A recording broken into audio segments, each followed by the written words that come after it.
ఎడారిలో సెలయేర్లు. మార్చ్ 10వ తేదీ కొరకు వ్రాయబడిన ఈ భాగాన్ని మీకు చదివి వినిపిస్తున్నది సహోదరుడు పాల్ సుందరం. నీతిమంతుడైన వాడు విశ్వాస మూలముగా జీవించును. హెబ్రీలకు వ్రాసిన లేఖ 10వ అధ్యాయము 38వ వచనం. మన మనస్సులో ఏదో ఉప్పొంగుతున్నట్టు అనిపిస్తేనే మనలో నిజమైన విశ్వాసం ఉందని అనుకుంటాం. కానీ ఆహ్లాదకరమైన మనోభావాలు, సంతృప్తి చెందిన మానసిక స్థితి, ఇవన్నీ క్రైస్తవ జీవితంలో భాగాలు. ఇవే కాదు, శ్రమలు, పరీక్షలు, సంఘర్షణలు, పోరాటాలు కూడా ఉన్నా వాటిని దురదృష్ట పరిణామాలుగా పరిగణించకూడదు. అవి మనం క్రమశిక్షణలో ఉండడానికి సాధనాలే. ఈ విభిన్నమైన పరిస్థితులన్నిటిలోనూ క్రీస్తు మన హృదయంలోనే ఉన్నాడని మర్చిపోకూడదు.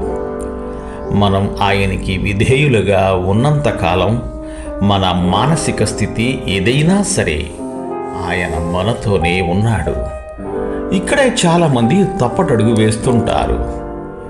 విశ్వాసం వల్ల కాక స్వంత తెలివితేటల సాయంతో సాగిపోవాలనుకుంటారు. దేవుడు తనలో నుంచి నిష్క్రమించాడేమోనన్నట్టు ఉందని ఒక విశ్వాసి నాతో ఒకసారి అంది. ఆయన కరుణ అంతా మాయమైపోయినట్టుంది. ఆమె కష్టకాలం ఆమెను 6 వారాల పాటు వేధించింది. అప్పుడు పరలోకపు ప్రేమామయుడు ఆమెతో అన్నాడు, నా కోసం బాహ్య ప్రపంచంలో నీ జ్ఞానంతో వెదికావు, కానీ ఇంతకాలము నీలోనే ఉండి నీకోసమే కనిపెడుతున్నాను. నీ ఆత్మ లోతుల్లో ఉన్నాను, నన్నక్కడ కొలుసుకో అని. దేవుని ప్రత్యక్షతకి దేవుడక్కడ ఉన్నాడు అని మన మనసుకి అనిపించడానికి పోల్చి చూడండి. మన ఆత్మ దిక్కుమాలినదిగా అయిపోయినప్పటికీ మనం విశ్వాసంతో ఇలా చెప్పగలిగితే అది సంతోషమే. దేవా, నిన్ను నేను చూడలేకపోతున్నాను, తెలుసుకోలేకపోతున్నాను, కానీ నువ్వు మాత్రం తప్పకుండా ఇక్కడ ఉన్నావు. నేను ఉన్న చోటనే ఉన్నది ఉన్నట్టుగానే నాతో ఉన్నావు. మళ్ళీ మళ్ళీ చెప్పండి, నువ్విక్కడే ఉన్నావు. పొద కాలిపోయి మాడిపోయినట్టున్న మంటలు దాన్ని కాల్చడం లేదు. నా చెప్పులు తీసేస్తాను, ఎందుకంటే నేను నిలబడింది పరిశుద్ధ స్థలం. నీ ఆలోచనలు, అనుభవాలపై కంటే దేవుని వాక్కుపై, శక్తిపై ఎక్కువ నమ్మకం ఉంచు. నీ బండ క్రీస్తే.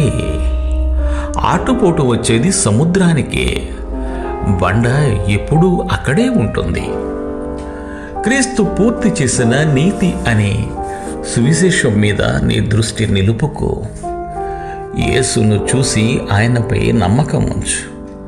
ఆయన ద్వారా జీవాన్ని పొందు.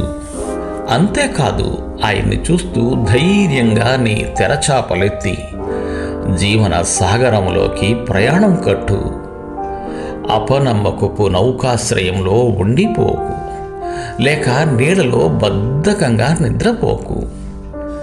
క్రైస్తవ జీవితం అంటే నీ అనుభూతుల్ని తలపోసుకుంటూ కూర్చోవడం కాదు. ఒడ్డున కట్టి ఉన్న జీవిత నౌకను, దానికున్న విశ్వాసపు చుక్కాని, లోతు లేని నీటిలో నిరుపయోగంగా ఉండడాన్ని, నిరీక్షణ అనే లంగరు ఆ బురద నీటిలో అటు ఇటు పొరలాడుతూ ఉండడాన్ని చూస్తూ కూర్చోకు. నౌకను లోతుకి దారి పట్టించు. తెరచాపను గాలికి వ్యతిరేకంగా ఎత్తిపట్టు. పొంగి పొరిలే జలరాశుల్ని పరిపాలించే దేవునిపై నమ్మకముంచి సాగిపో. పక్షులు ఎగురుతూ ఉంటేనే క్షేమంగా ఉంటాయి.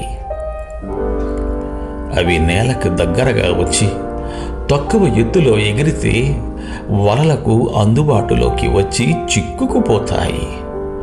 మనం మానవానుభూతుల్లో కొట్టుమిట్టాడుతూ ఉంటే 1000 రకాలైన నిస్పృహలు, అనుమానాలు, శోధనలు, అపనమ్మకాలు చుట్టుకుంటాయి.